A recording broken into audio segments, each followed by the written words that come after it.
નમસ્કાર દર્શક મિત્રો, આપ જોઈ રહ્યા છો the Times of Mahisagar news. આજ રોજ અરવલ્લી જિલ્લામાં નિઃશુલ્ક યોગ સમર કેમ્પ ઉદ્ઘાટન સમારોહ યોજાયો। ગુજરાત રાજ્ય યોગ બોર્ડ ગાંધીનગર દ્વારા આજથી 10 દિવસ તારીખ 20/5/2024 થી તારીખ 29/5/2024 સુધી નિઃશુલ્ક યોગ સમર કેમ્પ અને સંસ્કાર શિબિર યોજાશે, જેમાં બાળકોનો શારીરિક વિકાસ, માનસિક વિકાસ થાય અને બાળકો નવી પેઢીમાં મોબાઈલ જેવા દૂષણથી દૂર રહે અને અભ્યાસમાં ધ્યાન કેન્દ્રિત કરે તે માટે યોગ સમર કેમ્પનું આયોજન કરવામાં આવ્યું છે। આજે બાળકોએ ઉત્સાહપૂર્વક આજના યોગ સમર કેમ્પમાં બાળકો ખૂબ આનંદિત રહી યોગ ક્લાસ પૂર્ણ કરવામાં આવ્યો। બાળકોને હેલ્થી નાસ્તો થતા સોફ્ટ ડ્રિંક આપવામાં આવ્યું હતું।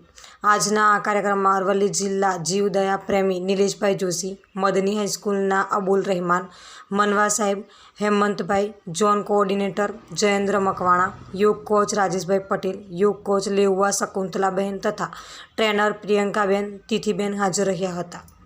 આપના વિસ્તારના પડે પડના સમાચાર જોવા માટે અમારી channel the Times of Mahisagar ન્યૂઝને